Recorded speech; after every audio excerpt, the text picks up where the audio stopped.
نے قربانی رکھی اسی لیے کہ جو مساکین ہیں وہ گوشت سے استفادہ کر سکیں، جو بیچارے برسوں ترس جاتے ہیں گوشت کے لیے، وہ گوشت سے استفادہ کریں۔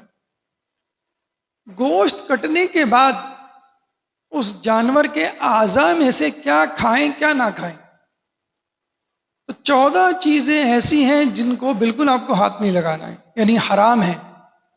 پھر کچھ چیزیں ایسی ہیں جو مکروہ ہیں، اور پھر باقی جو کچھ بچا پھر وہ جائز ہے، حلال ہے، مباح ہے۔ جو 14 چیزیں ہیں جو حرام ہیں، نمبر 1 آنکھ کا ڈیلا، یہ آنکھ جو ڈیلے میں سے نکلتی ہے اس آنکھ کو کھانا حرام ہے۔ اس کے بعد خون اور فضلہ، جو خون نکلا ہے وہ، جو اندر رہ گیا ہے وہ تو پاک ہے۔ فضلہ، یہ دونوں چیزیں حرام ہیں۔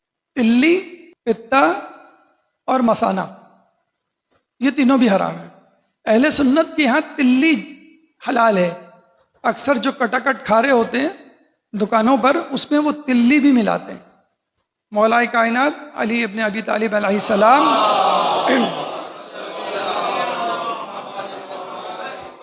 سے پوچھا گیا کہ تلی کیوں حرام ہے، کیونکہ تلی اور کلیجی کا ٹیسٹ ایک جیسا ہوتا ہے تقریباً، کلیجی تھوڑی سی سخت ہوتی ہے، تلی تھوڑی سی نرم ہوتی ہے۔ تو مولانا کتنی عجیب بات کی، بتائی کہ تلی جمع ہوا خون ہے اس لیے حرام ہے، اور خون حرام ہوتا ہے۔ اور آج کل کی میڈیکل سائنس یہ کہتی ہے کہ ہمارے جسم میں موجود خون کے سرخ جسیمیں، ریڈ بلڈ سیلز، جب 120 دن اپنی فزیکل ایج، طبعی عمر مکمل کر لیتے ہیں تو یہ RBC تلی میں جاتے ہیں اور وہاں پہ جا کے ٹوٹتے ہیں۔ یعنی تلی یا spleen is the graveyard of RBCs، تلی سرخ جسیموں کا قبرستان ہے۔ تو تلی پوری کی پوری جو ہے وہ حرام ہے کیونکہ وہ جمع ہوا خون ہے۔ تو تلی، مثانہ جس میں پیشاب جمع ہوتا ہے، اور پتا گول بلاڈر جس میں گول اسٹون آ جاتا ہے تو آپریشن کرواتے ہیں ہم لوگ، یہ بھی حرام ہے۔ اس کے بعد عضو تناسل، اگر بکرا ہے، گائے ہے، اونٹ ہے، اور فرج، شرمگاہ اگر اونٹنی ہے، اگر بکری ہے۔ اسی طرح بیضہ دانی اگر اونٹنی ہے، بکری ہے، یعنی جس میں بیضہ یعنی انڈے ہوتے ہیں۔ اور اسی طرح کپورے اگر بکرا ہے، اگر گائے ہیں، خصیے جسے کہتے ہیں، یہ بھی اہل سنت کے ہاں حلال ہے۔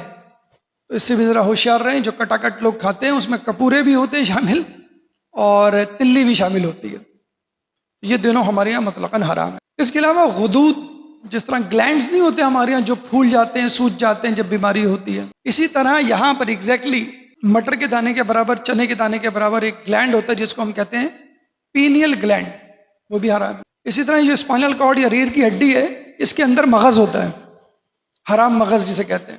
آپ چکن کھاتے ہیں تو ریڑھ کی ہڈی ہوتی ہے، چیسٹ پیس، تو اس کو توڑیں تو اس میں سے ایک جیسے کہتے ہیں گودا جیسا نکلتا ہے، وہ حرام مغز ہے۔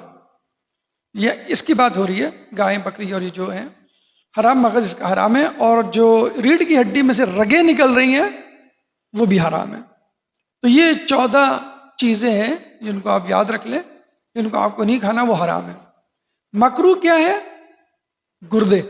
گردے آپ، ہم کہتے ہیں نا کہ بھئی کٹا کٹ کھانا ہے، بھئی کیا ڈالیں؟ بھئی اس میں جو ہے وہ تلی مت ڈالنا، اس میں جو ہے وہ کپورے نہیں ڈالنا۔ وہ کہتا بھئی میں کیا ڈالوں پھر؟ گردے کہنے گا اچھا چلو ڈال دو لیکن تھوڑے سے ڈالنا۔ مکروہ تو ہے بہرحال، اچھا ہے نہ کھائیں لیکن کھا لیں، چلیں ٹھیک ہے، حرام نہیں ہے۔ تو گردے مکروہ ہیں۔ گردے کے علاوہ رگیں جو نکلتی ہیں اور جگہوں سے موٹی موٹی، وہ بھی مکروہ ہیں۔ دل میں 4 خانے ہوتے ہیں، اوپر کے 2 چکور اور نیچے کے دو جو مثلث ہوتے ہیں، اوپر کے جو دو ہوتے ہیں ان کو ہم کہتے ہیں اذین. اذین اس لیے کہتے ہیں کان سے نکلا ہے، اذن، اذن اللہ، اذان یہ بھی کان سے نکلا ہے، سننا یا جسے کہتے ہیں گوش. تو یہ دل کے جو دو اوپر کے چوکور خانے ہوتے ہیں وہ بھی مکروہ ہیں، کھا سکتے ہیں لیکن مکروہ ہیں. کلیجی البتہ حلال ہے، مباح ہے، بلکہ مولا کائنات کی پسندیدہ غذا تھی کلیجی. اور یہ بھی کہا جاتا ہے کہ ایک دفعہ یہودی آیا تھا اور اس نے ینابیع المودہ سید سلیمان قندوزی کی کتاب اہل سنت کی، اس میں لکھا ہے کہ ایک یہودی آیا تھا کہ اور رسول سے پوچھا تھا کہ اگر آپ مجھے چند سوالات کے جوابات دے دیں تو میں شیعہ ہو جاتا ہوں. مولا علی کے پاس آیا تھا تو اس نے یہ سوال کیا تھا کہ جنت میں سب سے پہلے کون سی غذا کھائی جائے گی؟ تو مولا نے بتایا تھا کہ کلیجی لوگوں کو دی جائے گی. مولا کو بہت پسند تھی کلیجی، الحمدللہ ہمیں بھی بڑی پسند ہے، اللہ کا شکر ہے. کلیجی کے بارے میں ایک واقعہ میں نے کتاب میں پڑھا تھا کہ مولا کو ایک دفعہ کلیجی کھانے کا شوق ہوا. ایک ہوتا نا کہ بھئی آپ کو ایک چیز پسند ہے فیوریٹ، تو کبھی موڈ کرتا ہے کہ بھئی یہ کھانا ہے، کڑھائی کھانا ہے، مثلاً پائے کھانا ہے، نہاری کھانی ہے، کلیجی کھانی ہے. کہتے ہیں اچھا آپ کو اگر کوئی چیز پسند ہو آپ کتنا دن انتظار کریں گے؟ زیادہ سے زیادہ ایک ہفتہ انتظار کریں گے، ویکینڈ کا ہفتہ آ جائے، اتوار آ جائے، پھر میں کہوں گا گھر والوں سے کلیجی لے کر آؤں گا اور کہوں گا کلیجی پکاؤ، یا کہیں جا کے کھاؤں گا وہ چیز. ایک ہفتہ، ایک مہینہ.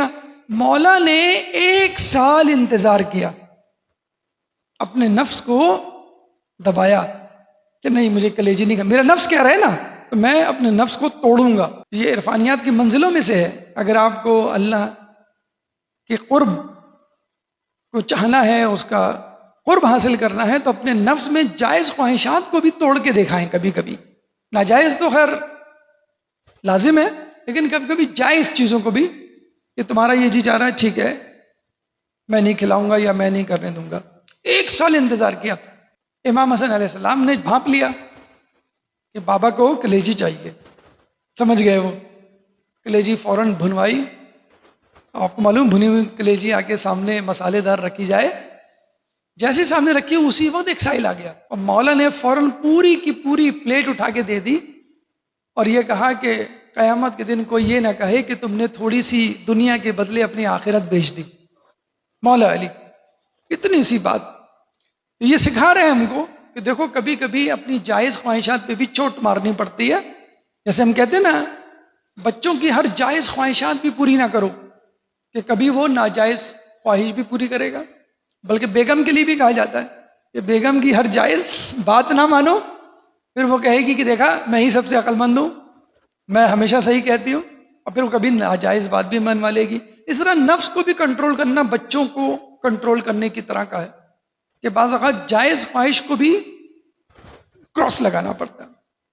دوبارہ یہ چند مسائل دے یہ مد نظر رہیں تو انشاءاللہ نیک نیتی کے ساتھ، خلوص کے ساتھ قربانی کریں گے تو اللہ تعالی ہم تمام لوگوں کے گناہ معاف کر دے گا. قربانی کے حوالے سے لفظ قربانی قرب سے نکلا ہے، اور قرب کا مطلب ہوتا قریب ہونا. اصطلاحاً اس کا مطلب ہے قرب خداوندی، قربتاً الی اللہ، یعنی ہر وہ کام جو خدا کو راضی کرنے کے لیے، بلکہ راضی نہیں قریب ہونے کے لیے. دیکھیں یہ بھی ایک بہت اہم بات ہے، خدا کو فقط راضی نہیں کرنا ہے لیکن بلکہ اس کے قریب ہونا ہے، اور جو جتنا قریب ہوگا قیامت کے دن اس کا مرتبہ اتنا ہی بلند ہوگا. تو ہم ہر نماز میں کہتے ہیں قربتاً الی اللہ، یہ نہیں کہ خدا کی رضا کے لیے کر رہے ہیں کام، نہیں، قربتاً الی اللہ، اللہ کے قریب ہو رہے ہیں. پہلے بھی عرض کیا گیا تھا کہ اللہ اور آپ کے درمیان 90,000 ظلماتی حجاب اور 90,000 نورانی حجاب ہے.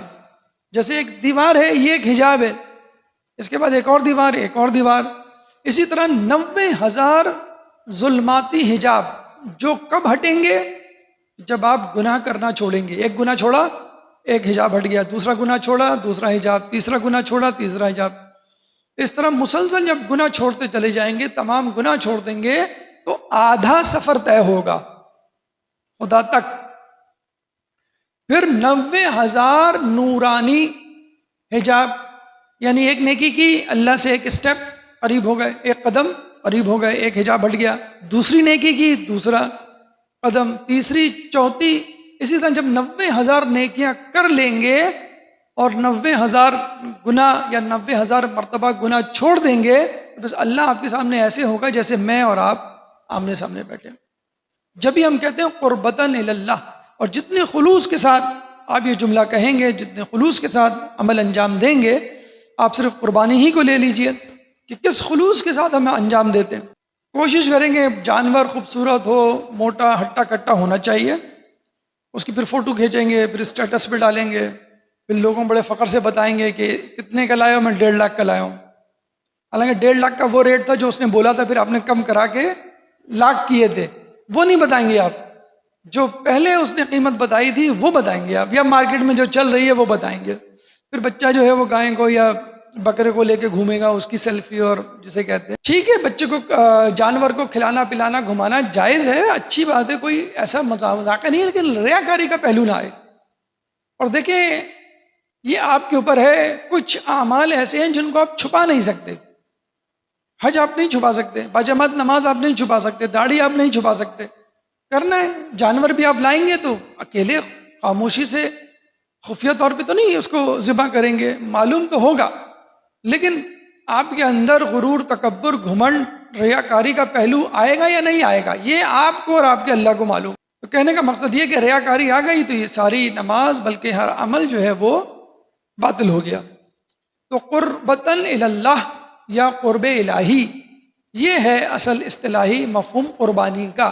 اب یہاں یہ بات واضح ہو جانی چاہیے کہ فقط قربانی سے کیا قرب الہی حاصل ہوتا ہے؟ جی نہیں، نماز سے بھی حاصل ہوتا ہے، روزے سے بھی، حج سے بھی، کسی مومن کی مدد کرنے سے بھی۔ تو ہر وہ کام جو آپ کو خدا سے قریب کر دے وہ قربانی ہے۔ پرانے زمانے میں بلکہ یہ تو غیر مسلموں میں بھی رواج تھا، یونانیوں میں، مصریوں میں، کہ وہ ہر سال ایک دوشیزہ کی قربانی دیا کرتے تھے۔ مصر کے دریا میں جب اس میں جوار باٹا یا طوفان اٹھتا تھا، جیسے ہمارے یہاں بھی بپرجوائے نامی طوفان آ رہا تھا اور نہیں آیا، تو پہلے زمانے میں مصر میں جب دریا میں طوفان اٹھتا تھا تو وہ ایک دوشیزہ کو بنا سوار کے زیور پہنا کے کشتی میں لے جا کر بیچ میں ڈبو دیا کرتے تھے کہ یہ جو سمندر کا دیوتا ہے یہ ناراض ہو گیا ہے، چنانچہ اس کو قربانی کے طور پر ایک عورت دے دو۔